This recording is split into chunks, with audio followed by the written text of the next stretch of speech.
Bienvenue mesdames et messieurs sur Voice of Congo, toujours un magazine en plus de 143. Nous sommes là pour te beta masolo. Etali Mboka Nabiso et voilà le lot comme kato beta masolo. Etali Mboka boebi ba déclaration monstrée ba msusu bazo bengango ba déclaration. Il y a PPRD et ils ont suscité beaucoup de réactions. Ils ont fait sa kanda na base ya FCC Cash, surtout na ngambo ya Cash na ngambo ya IDPS bolandaki binonyo son ndenge Shadar alobaki que tolingi to construire Congo nouveau avec to construire Congo nouveau avec batoyo balingi bazo ko lutter contre la corruption. Mais comment on a que non Congo nouveau, nous avons envisagé de construire un régime où nous allons entretenir, où nous allons appuyer la corruption. En tout cas, nous allons contre yango. En tout cas, est-ce que les PPRD 18 ans na pouvoir, ça conseil na mboka na pona tel mboka na biso toyebi ba détournement basala toyebi ba comment ils ont géré le pays na ba niveau moko impossible le Congo eza dans le chaos donc faut réformer il y a tout il y a ben institution il y a mboka na biso ya makambo nyonso mboka na biso lelo PPRD ba bimi ba lobi que non bazoko telemela bazoko traiter toloba président actuel c'est comme si azako entretenir azako soutenir la corruption, vous pouvez faire 15 millions, peut-être, c'est comme si bango sala makamboanate. Les cas de makamboanate, si le corruption zali, c'est par rapport il y a ce que bango babema na mboka na biso. Isaka masolo tokobeta aussi masolo etali balobi 2023. Il n'y a pas un obstacle constitutionnel ou institutionnel où Ndeko Joseph Kabila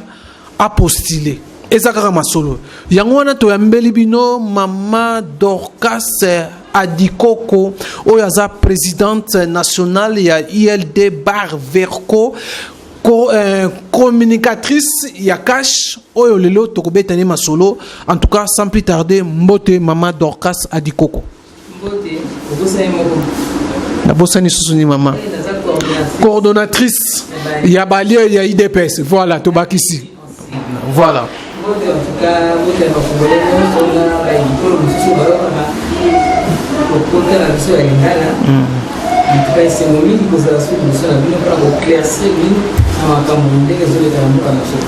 Voilà. Alors, Maman, moi, première question, c'est qui autour il y a Tolanda qui PPRD lors il y a na Lubumbashi na Katanga kuna bazalaki na séance il y a évaluation il y a parti politique na bango lelo bakomi bamsu bakomi ba donner des leçons balobi bazo ko télémer la régime yo bazo soutenir corruption Congo tozana posa Congo émergent to ko kende na Congo émergent na régime où ils soutenir corruption. Oui sincèrement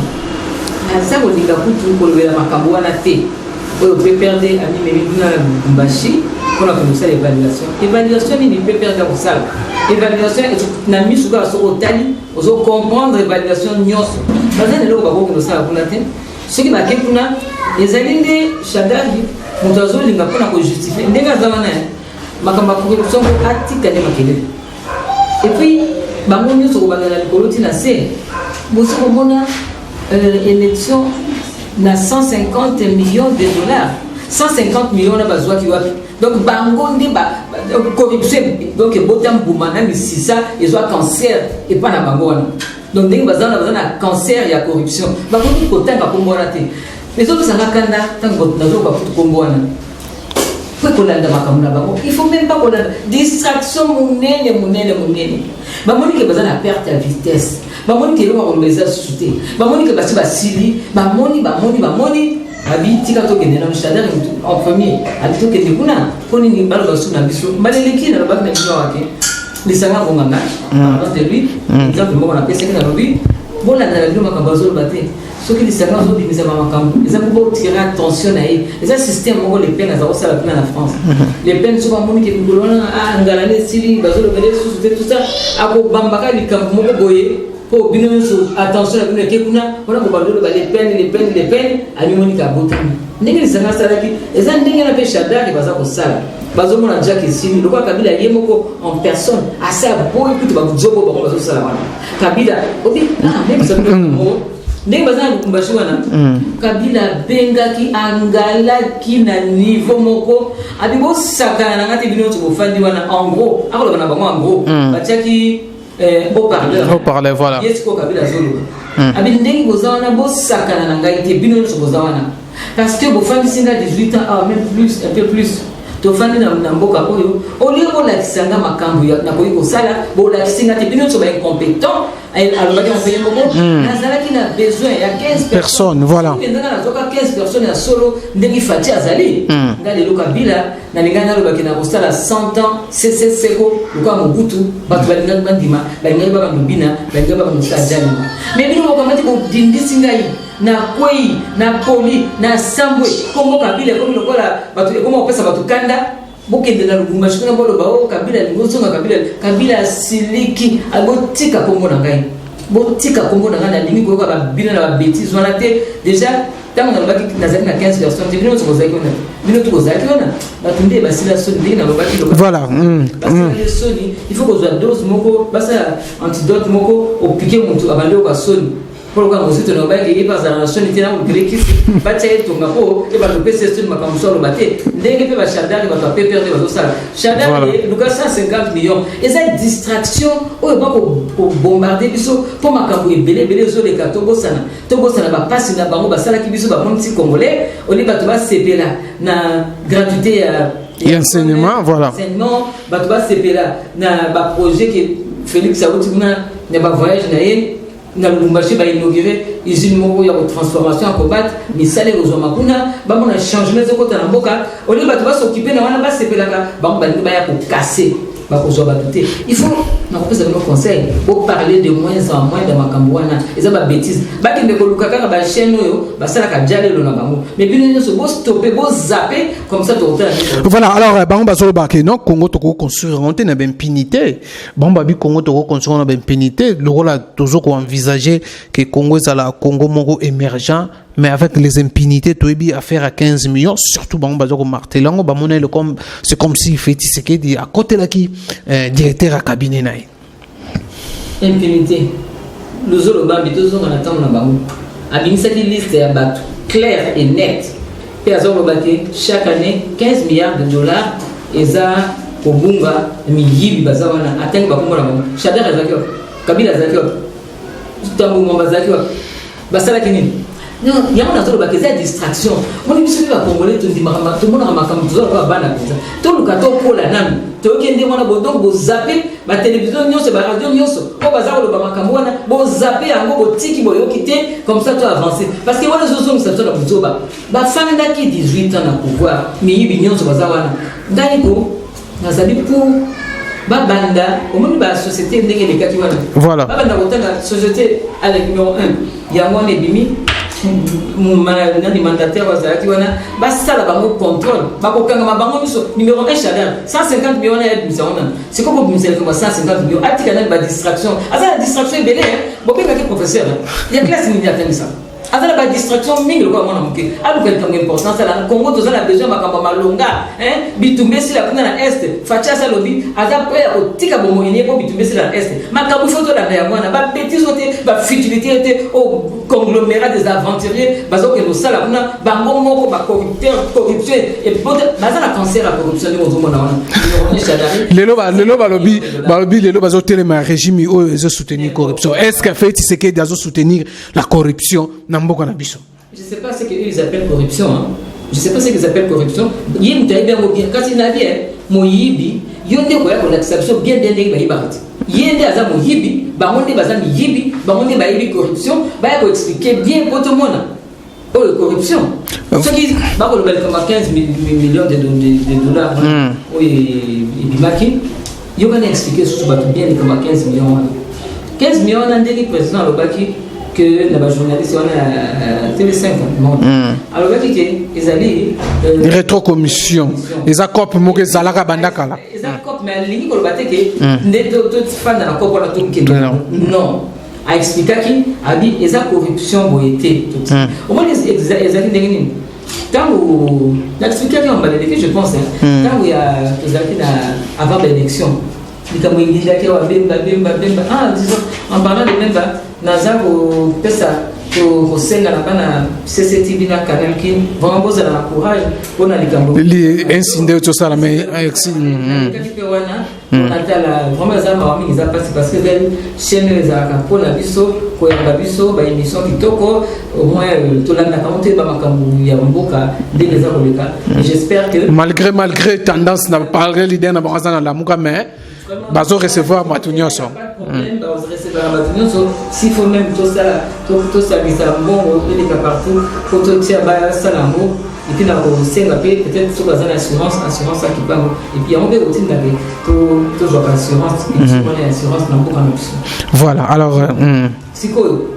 nani à propos il y a Chadaki Lenga pour le bas tant que Bemba tant avant l'élection tout côté capé na distraction moi c'est distraction c'est parce que on déjà se présenter dans le Congo il y a subordination il y a témoin subordination voilà donc il se temps mis ti na ndenge ya kosukela ndenge moko peka na président ta balobi ke eza corruption te ezali rétrocommission peut expliquer c'est ça ne veut pas dire que andimi commission non ali na langage na biso courant na mboka na biso Congo to benga cop mais tant que benga Jacob bien te ezali cop bango papa e badi le loté les cambona ndenge bango zo tia mnongo bango tia mnongo ya pamba parce que cop wana ya rétrocommission et bandi toute famille d'avoir 18 ans ba ministre ya bango némi azana kati ministre de finance azana kati économie banque bazali économie je pense comment ya obango baloba ya caméra et quand tu na rétro commission ndengeni tangu 100 millions ba pesi ezabo babi bon ba ndele ba biki pétrole en tout cas si fait butata ou pétrole fait butata mboka Congo le lité bo butisa te manque à gagner la bino ba pesa bayokani na 100 millions de dollars. Et alors la subdivision. Oui, nous le Babi le a 3 fois dans l'année. Donc ce qui est 3 fois, donc 45 millions de dollars et vous quand même sur c'est quoi le Balokani 100 millions de dollars. Tant que Balokani Mboka Yokani Nengiwana, bah corrupteur, on va dans le cancer et la corruption, on va salir 18 ans, bah qui va le bon, il se que va te coopérer. Bah ça nous 100 millions mais il faut quand ça fait plus sauter 15%. Na ba ndele wana c'est besoin tanga na ka komba ndele wana ti corruption corrupteur azala c'est quoi ba dit bon na 100 millions wana il faut 15 millions ezongela kabisa c'est quoi directeur de cabinet tanga na ba côté amoni siko donc ba ndele mbongo ki 100 millions yé amoni bazo memele chèque ya 15 millions. Maman quand si maman souke basi ba souffler qui est a ebinete. Il a dit bon 15 millions ni wana. T'es bon utikuna abi bon bozo 15 millions wana. Beaucoup tu seront na compte oyo ya makambo ya 100 jours. Donc ezaki compte ba ezaki na ra bank asa lettre ba viron na compte ya présidence voilà. Bon ba dit non. Oyo eza mbongo ya comité à pilotage. Comité à pilotage na banani bazali wana. Némi numéro 1. Le directeur il y a banque finance na économie na ministre économie dès que la banque ba on ba lia mbongo wana ba on ba ka 15 millions et puis ba ndamu ba miette ba ba mususu voilà bisika kombo ya caméra écoutez na 4 pour le bec beau terme écoutez que je pense le 10 mai 2019 bisika kombo de kotaki pour ba bataza na makambo wana mais siko le kola le kambango économie président et bibi tout ça et comme na justice bon wana ko tiango bisika mususu ba ba bité bon on les a biso za maboko ba bi a le kola boy a koti boy encore fati azama maboko pembe za clair za tout droit mbongo yo ekibi biso siko boy mbongo na ki makambo ya to sala boy to simbisa beurre na caméra ya ba bimisi de solo mbongo wana pour battre caméra c'est quoi le bac batia moni kongoleko biso to ngaka makambo ndenge là c'est tout ceux qui vont se passer la moki ba ba do kosa makambo ba tout temps ba lo makambo kra ya goso de ba o te mbongo ne ya ki caméra pour changer la code voilà bisika le kambo zo bota ma yango wana yango lelo ba sel CP ba sala qui marche pour na yango pour vérité bima ba juste ba sa vérité que tant ba rolandela le kambo na tant président yo ki a tout ça a pèse na maboko justice tant justice a rolandela le kambo na tokozonga ti 18 ans et toute commission on a 18 ans comme ça Shadari yo na batuna yo parce que 18 ans on les a bino bobi misango 15 personnes compétentes il y avait que corruption sur corruption gangrène et cancer et c'est continuer c'est bino moi je vais passer la chimiothérapie exactement comme la sundo bino abwaki kozaki 15 te kozalaki sikota makosonga otala siko bilongo ya bakoya na bakona biyibi wana ba o baza kosala corruption na baza banani mais azali na solité vraiment faut tout le kele banda kisi pesa ba tusoni parce que ko bimate voilà bakosamba ya koto lingi biso nyonso justice ndimisa makambo na épargner mutu moko te ya zana kamba koloba te so wa tena kamba koloba il fallait leur wana telema alors ba lozolo banga en tout cas faut que la battu wana balanda kata mutu moko pona nini pour ba nyonso wana tout sans exception biyibi. Voilà, alors maman, on va prendre maintenant des impôts, toujours dans la même lignée, Shadari à lobby, 2023, Joseph Kabila, et leur mot est européen, constitution européenne, tout le monde même ennemi, obstacle à mon résultat constitutionnel, na institutionnel européen, Joseph Kabila a postulé en 2023. Obstacle. Non, nous on s'en fout éperdument. On a d'autres chats à fouetter que qu'on a la bêtise, la futilité, distraction pour la population congolaise. N'a pas répété des sous. Et ça les distractions, façon les peines à Sala, les Sanga comme au Sala, on va tirer attention vers lui, on va le baquer à distance. Il y a un peu de Chadar, tout le vrai. Non, on va non, quand la micro, la télévision, sur Chadar 150 millions. Chadar est le baquet, Kabila, Ozonga, Kabila, ça a gagné le banc, Kabila, il n'y a pas de la réunion évaluation na bomba c'est na katang. Donc pour na bango ba na communiquer ko yebisa ba tout fait ba le blaga ba créer information. Commission na bazar moniko à force aux anambong et belé o ebilo ko sana moté yango bofuta ba bien par papa to ke lu bashi to sali boye o le mbongo nyonso ba ngina ko bebisa na ko fandela ba bêtise wana bazwango ba kengata makambo ba professeur d'école lingi zo sala ba tia ko ata ko bazana mbongo belé ba tuana suku ba bimisi vraiment mbongo bo salisa boye boko kozo ba 15 milliards na batuana o à part o ba kaki ba ona panama pas personne bazawana baza ba mbongo belé ndenge ba fandeki groupe nyonso na conglomérat nyonso wana ba fandi mbongo bazana ko mingi donc bazana pas ko sala distraction yango na lumbashi ba bambi ba banga mais wana ko zolo les camarades ont le bangoté. Bati bango mabanga. Il faut que le bango que bazala même kuna bisika bakendeki. Bazala ki keba ezate ko to fani bo to le publiquement. Bala miki ko bozomo na ba futi mo boya wana boye mbaka boya boye. Non, c'est tout. Bazala besoin bon. Mais à part ça, le kabo ezate. Kutu bana bazala minte parce que nyonso bakeki ko classe ofele. Mais ce que classe ofele, ya moni batwa diminuer. Bazala na te. Voilà. Donc mutu na mutu apesi mbomo. Allez, kamata zo batu bo futa baye ba beti maboko. Mais on fait ma banga batona bazu, yesu kutu na ça. O ba bamba ka ezala ndenge wana te. Voilà maman Dorcas a dit coco toujours quoi citer alors maman n'a habité sur quoi Shadari par rapport à ça par même ennemi babinga gaza professeur de l'université tout l'année ba professeur le bazo bagano et le moko ils ont empêché Joseph Kabila te à poster en 2013 et ça nini bazo ko luka et ça ka bele makambo na ko en 2018 avant l'élection wana nyonso ba lingi ko ba ke ba visiter soit balingi babo ma coalition bazo pousser na coalition vino kufa FCC cash batika kana ndenge za bango ba yebi to sala ki na circonstance nini pona nini na ko tutozati ya wana zo bana Shadari atika na yi soki ya lingi suko za la candidat alors comme tout ça pèse 150 millions Kabila a représenté soki yemu tali parce que Kabila donc Kabila pèse 150 millions après suka lingi pèse mususu ko Kabila ndinga za wana yemu ba yime ko bien kingai Kabila kabange Joseph na ko za la sous président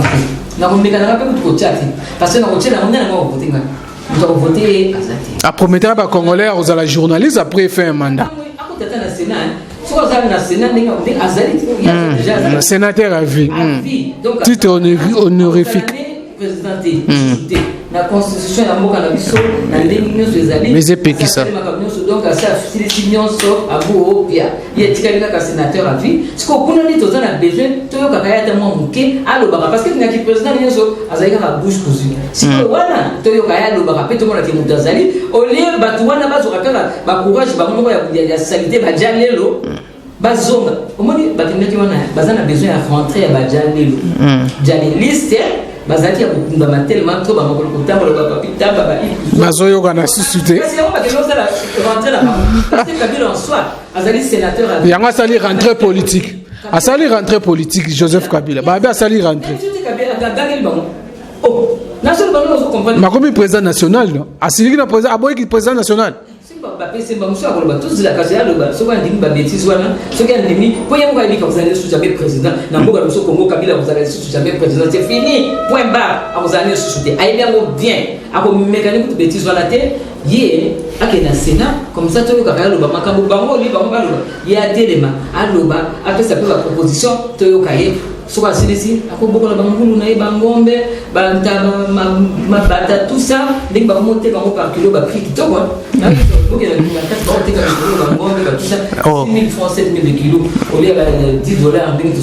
voilà moins cher contribuer ce que on a des factures de l'élevage abandi déjà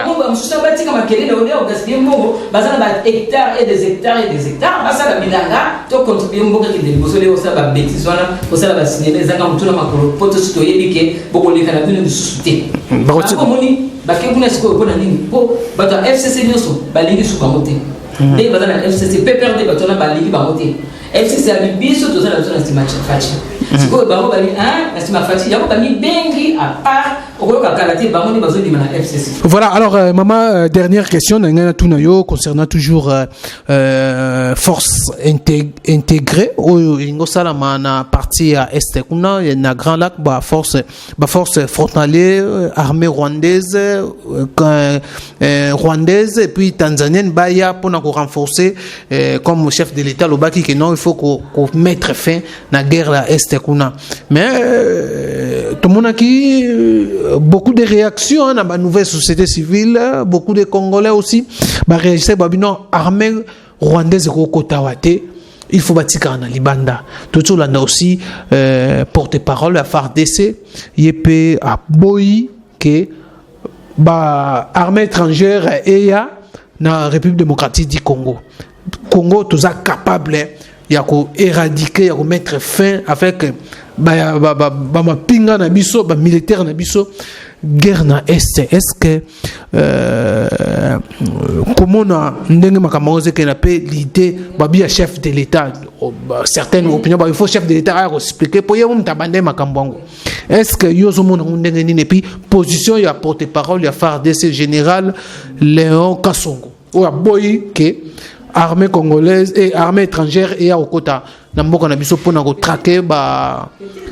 rebelle armée étrangère et pose à l'américain pour on gato na moni bazo ba rwandais ba ya alors que bango mo ndé bazo la partie na biso e kende na e pa na bango e ko zala ka papa pour na ebele to na bango na armée na biso ba ministre to na ba rwandais o bazo ko sala ke mboka na biso e kende mais ceux qui vont bailler ils entrent dans le langage codé pour jouer le côté même Uganda boye ko signé accord wana ba boy na bango ba ça c'était parce que il y a un avantage à Rwandais tu vois tu es ni ba monter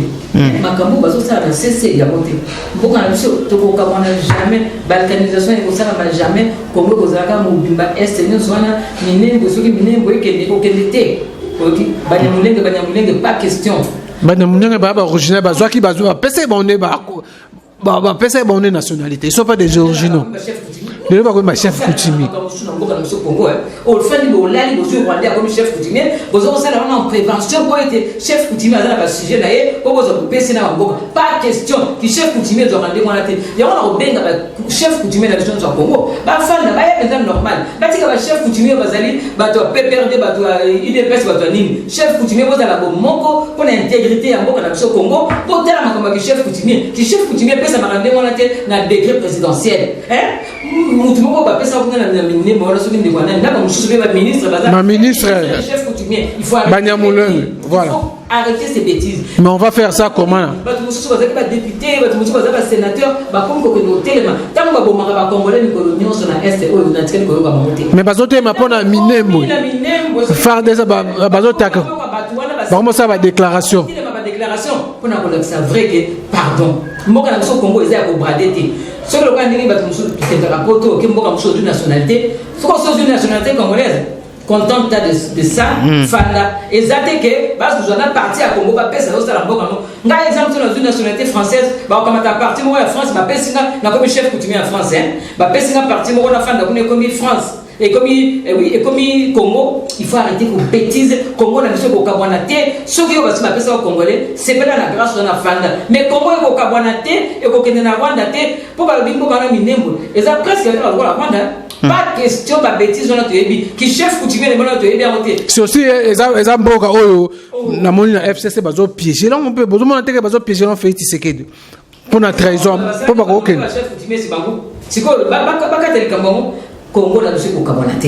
ba rwandais aujourd'hui nationalité non congolaise fana nango makamute ba kabelonda ba Congo okoma chef coutumier à l'hôpital ya monyato ba chef coutumier ko benga bino pe kozali wa ba chef coutumier bola ça biso punda qui est un vrai chef na bino ngwana ba comme ko yamba zongo kana bino chef coutumier ba nommer la décret présidentiel afin de que origine des arbres tata ne nani maman ne nani koko ne nani koko na nani mais là par là Félix qu'est-ce que Félix peut faire pour na kobongisa makambo wana? Est-ce que c'est facile lelo kolongola bango ba décret loi wana? Décret loi wana ba il faut ba longola. Il faut pas faire de la romba longola go. Ba to ba kende ko sanga mana ndumba shone fele makamba lo ba ngwana. Mais bango za ko encourager ko bango to sala kamo. Bango de ba sala kamo. Bango de ba tiki yango ezala ko ba. Donc un plan monté. Plan monté ba lingi Congo te mino ka pam. Ba lingi ngo ba Congo ba coltan Congo manganèse ya Congo diamant or de ba lingi mino ka pam ba lingi Congo te mukolo soto zaki soki Congo zana bilo ngono zana te ba utia mino gwana te. Mais yango na yisi bango ba chef coutumier ya solo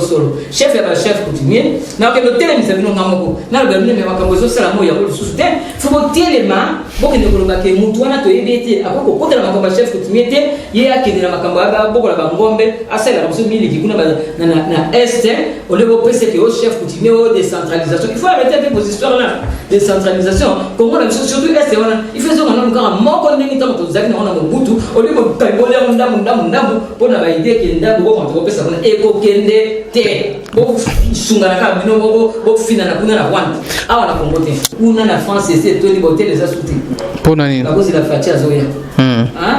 les 11 les 10 les 11 mais ba billet ba visiter ces zones kuna ba hôtel comme vraiment moyen te donc ngana za ko ya kuna to yamba endenge longo bani to la kisaba ko yende mokozi onyo so bazolo bana pamba onyo so zona mtikete ya plus cette fois ba tellement bien na WhatsApp na internet obeti obimisi yona papier non le okota na ona salle ya la Villette mokonzi aza ko ya boya ko yoka ye baba ye ba combattant ba résistant pe bazo célèbre